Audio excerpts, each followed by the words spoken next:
Hi hello friends, ఈరోజు వీడియోలో మనం చూడకపోయే ఈ రెండు రెసిపీస్ చాలా స్పెషల్. ఈ రెసిపీస్ మనకి వెయిట్ లాస్కి బాగా పనిచేస్తాయి, ఆరోగ్యానికి ఆరోగ్యంగా ఉంటాం, ఎనర్జీకి ఎనర్జీ, అలాగే చాలా హెల్తీ కూడా.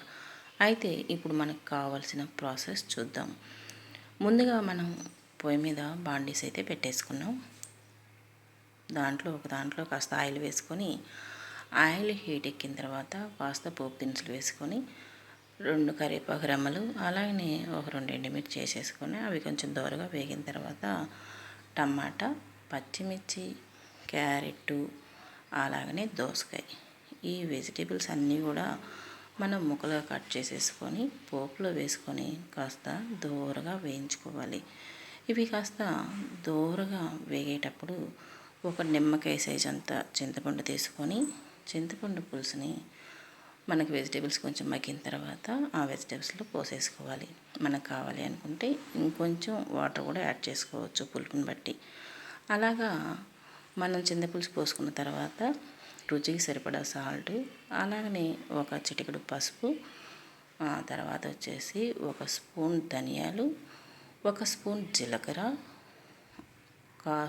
రుచికి సరిపడా కారం 1 స్పూన్ వేసేసుకొని ఒకసారి అలా తిప్పుకొని మూత పెట్టుకొని ఈ పచ్చి పులుసుని కాస్త మరగనిద్దాం.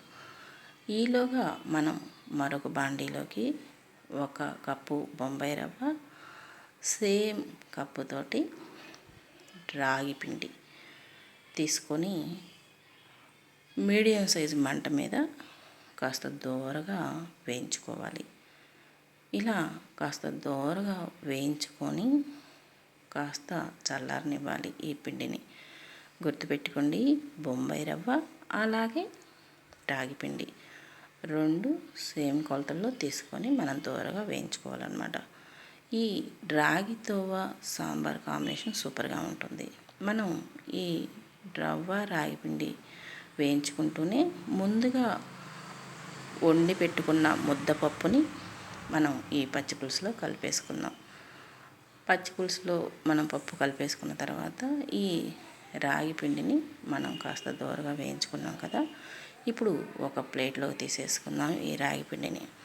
ఇలాగా మనం వేగిన తర్వాత ఒక ప్లేట్లోకి తీసేసుకొని పక్కన పెట్టుకోవాలి.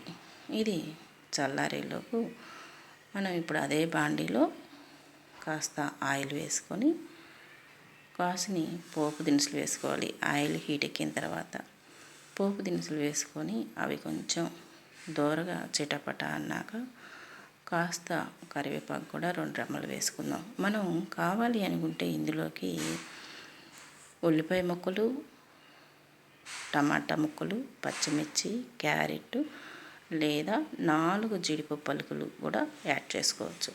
కానీ నేను సాంబార్ కాంబినేషన్లోకి ప్లెయిన్గా ఉంటేనే బాగుంటుంది అని చెప్పేసి ఈ రాగి తోవాలోకి నేను వెజిటేబుల్స్ ఏమీ వేయలేదు. పోపు వేగిన తర్వాత మనకి ఎంత క్వాంటిటీ అయితే కావాలో దానికి సరిపడా వాటర్ తీసుకొని రుచికి కోసం కొంచెం సాల్ట్ వేసేసుకొని కాస్త ఎసురు మరగనివ్వాలి. ఇప్పుడు మనకి సాంబారు బాగా తెరలింది కదా, ఈ సాంబార్లు బాగా తెరలేటప్పుడు ఒక చిన్న బెల్లం ముక్క, కొంచెం ఇంగువ వేసుకున్నామంటే చాలా టేస్టీగా ఉంటుందన్నమాట. అంత రుచిగా ఉంటుంది. మన దగ్గర ఉంటే సాంబార్ పౌడర్ కూడా వేసుకోవచ్చు, లేదు అనుకుంటే స్కిప్ చేసుకోవచ్చు.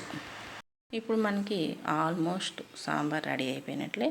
మనకి ఈలోగా ఎసురు తెరలే కదా, మనకి ఎసురులోకి ఈ బొంబాయి రవ్వ రాగి పిండి చల్లారిపోయింది కదా, ఇక ఉండలు లేకుండా ఈ మనం పిండి అందులో పోసుకొని బాగా దగ్గర పడేంతవరకు తిప్పుతూనే ఉండాలి. అలా తిప్పేటప్పుడు ఇక మనకి రెడీ అయిపోయినట్లే రాగి తోవ.